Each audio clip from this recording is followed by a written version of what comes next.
بسم الله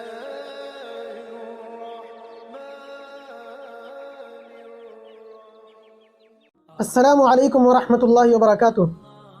محترم عزیزو، امید ہے کہ آپ سبھی خیریت سے ہوں گے۔ ایک بہت خوبصورت واقعہ ہے، اور یہ واقعہ حضور صلی اللہ علیہ وسلم کے دور کا ہے۔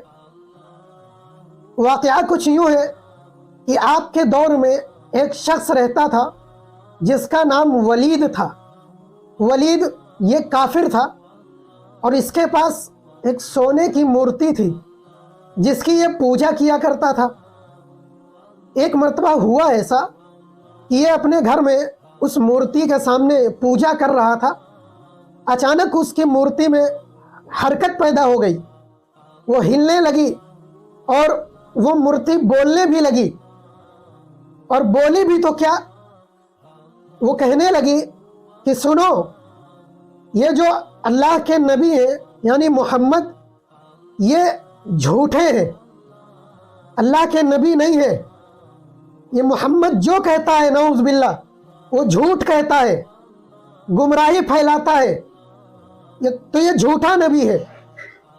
اب جب اس نے یہ سنا، اب چونکہ یہ مورتی پوجا کرتا تھا، اس کا پیروکار تھا، اس کو مانتا تھا، تو اس کو حیرت بھی ہو گئی اور خوشی بھی بہت ہوئی۔ فوراً یہ گھر سے نکلا، اپنے دوستوں میں جا کر کہنے لگا، دیکھو آج ایسی ایسی بات ہو گئی، مورتی نے جواب دیا ہے، میری مورتی نے بولا ہے، بات کیا ہے کہ محمد یہ جھوٹا ہے۔ تو دوست بھی گھر آ گئے۔ جب یہ لوگ گھر آتے ہیں تو یہ بھی دیکھتے ہیں کہ یہ مورتی وہی جملے دہرا رہی کہ محمد جھوٹا ہے، اس کا دین جھوٹا ہے، اس کی لائی شریعت جھوٹی ہے، سب جھوٹا ہے۔ تو یہ لوگ بھی بہت خوش ہوئے۔ تو دوسرے دن انہوں نے عالمی پروگرام کیا، عالمی اجتماع کیا، لوگوں کو خوب بلایا، جمع کیا، اکٹھا کیا کہ آؤ یہ منظر دیکھو۔ لوگوں کو جب جمع کر لیا تو حضور صلی اللہ علیہ وسلم کو بھی بلایا گیا۔ تو نبی علیہ السلام بھی آ گئے کہ چلو میں بھی دیکھتا ہوں ان لوگوں کی بکواس، ان کی بکواس میں بھی سنتا ہوں۔ چنانچہ مجمع جمع ہو گیا، لوگ اکٹھے ہو گئے، نبی علیہ السلام بھی تشریف لے آئے۔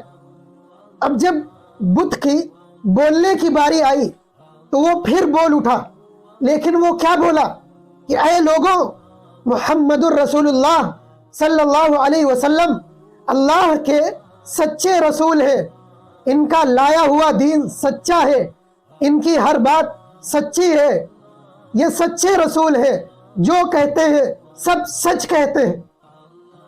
اب جیسے ہی وہ بت یہ بولنے لگا تو مجمع میں سناٹا چھا گیا، ارے یہ کیا ہو گیا؟ اور یہ جو ولید تھا اس کے تو ہوش اڑ گئے، ابے یہ کیا ہو گیا؟ یہ پاگل ہو گیا، بوکھلا گیا، سٹیا گیا۔ غصے کے عالم میں اس نے اپنی مورتی کو پکڑا اور اٹھا کے پٹخ دیا، اس کے ٹکڑے ٹکڑے ہو گئے۔ میرے عزیزوں، حضور صلی اللہ علیہ وسلم فاتحانہ انداز میں وہاں سے لوٹتے ہیں۔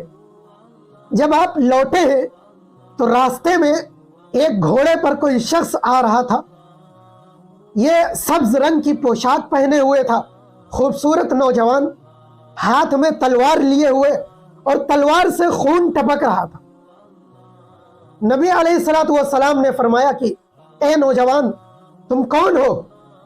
تو یہ کہنے لگا، جی میں جن ہوں، آپ کا غلام ہوں، آپ کی اتباع کرتا ہوں اور آپ پر ایمان لایا ہوں، اور میں جبل طور پر رہتا ہوں، طور پہاڑ پر میں رہتا ہوں، لیکن میں کچھ دنوں سے کہیں باہر کام سے گیا ہوا تھا۔ جب میں واپس آیا تو میرا جو گھرانہ تھا وہ بہت رو رہا تھا، پریشان تھا۔ تو میں نے وجہ پوچھی کہ کیا ہو گیا، آخر تم لوگ رو کیوں رہے ہو؟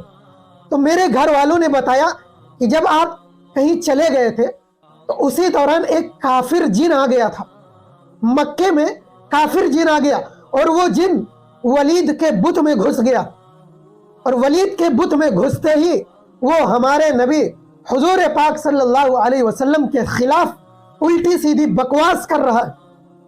اب مجھ سے برداشت نہیں ہوا، میں پریشان ہو گئی، میں تکلیف میں، پورا گھرانہ پریشان تھا، اس وجہ سے رو رہا۔ جب میں یہ کیفیت دیکھا میں نے، تو میں فوراً دوڑ پڑا۔ میں نے اس جن کو، کافر جن کو پیچھے سے پکڑ لیا اور اس کی گردن قلم کر دیا، چونکہ وہ آج بھی اسی بت کے اندر گھسنے جا رہا تھا۔ آج مجمع جمع تھا نا، آج پھر یہ گھستا، پھر بکواس کرتا، تو میں پیچھے سے آیا اور اس کی گردن کو میں نے قلم کر دیا۔ اور جو آج اسی بت نے جو گواہی دی ہے کہ محمد الرسول اللہ سچے ہیں، پکے ہیں، سچے رسول ہیں، جو کہتے ہیں وہ سچ ہے، تو یہ وہ بت نہیں تھا، یہ میں تھا۔ آج میں گھس گیا تھا اس کے اندر۔ تو یہ جو تقریر ہوئی ہے آج، یہ میں نے تقریر کی ہے۔ تو نبی علیہ السلام نے جب یہ واقعہ سنا، یہ قصہ سنا، تو اس جن سے بہت خوش ہوئے، بہت خوشی کا اظہار کیا، اور اللہ کے رسول نے اپنے غلام جن کو دعا دی۔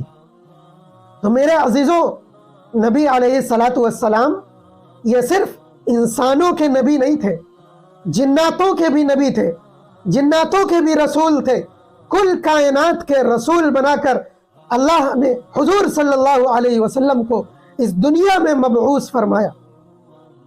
میرے عزیزوں، اب کوئی بھی حضور صلی اللہ علیہ وسلم کے خلاف بکواس بازی کرتا ہے، آپ کے خلاف مجلس لگاتا ہے، آپ کے خلاف زبان درازی کرتا ہے، آپ کے خلاف میٹنگ کرتا ہے، آپ کے خلاف بکواس بازی کرنے کے لیے اجتماع کرتا ہے، آپ کے خلاف بولنے کے لیے بیٹھک لگاتا ہے، تو سمجھ لینا جو بھی ایسا کرتا ہے وہ ولید کی سنت کو زندہ کرتا ہے۔ ہاں، کافر ولید کی سنت کو وہ زندہ کرتا ہے۔ جو بھی شخص ہمارے نبی کے خلاف آواز اٹھاتا ہے، انگلی اٹھاتا ہے، بحث کرتا ہے، زبان درازی کرتا ہے، مجمع اکٹھا کرتا ہے، محفل لگاتا ہے، جو بھی ایسا کرتا ہے وہ ولید کی سنت کو زندہ کرتا ہے۔ اس لیے میرے عزیزوں، نبی کے خلاف بولنے کے لیے ایک بار سوچ لینا۔ اللہ رب العزت ہم سب کو اپنے نبی صلی اللہ علیہ وسلم کی سنت کو، ان کی اتباع کرنے کی توفیق نصیب فرمائے، ان کی سنت پر عمل کرنے کی توفیق نصیب فرمائے، ان کا عشق ہم سب کے دلوں میں زندہ کرنے کی توفیق نصیب فرمائے، اور قرآن و حدیث پر زندگی گزارنے کی توفیق نصیب فرمائے۔ وآخر دعوانا ان الحمد للہ رب العالمین۔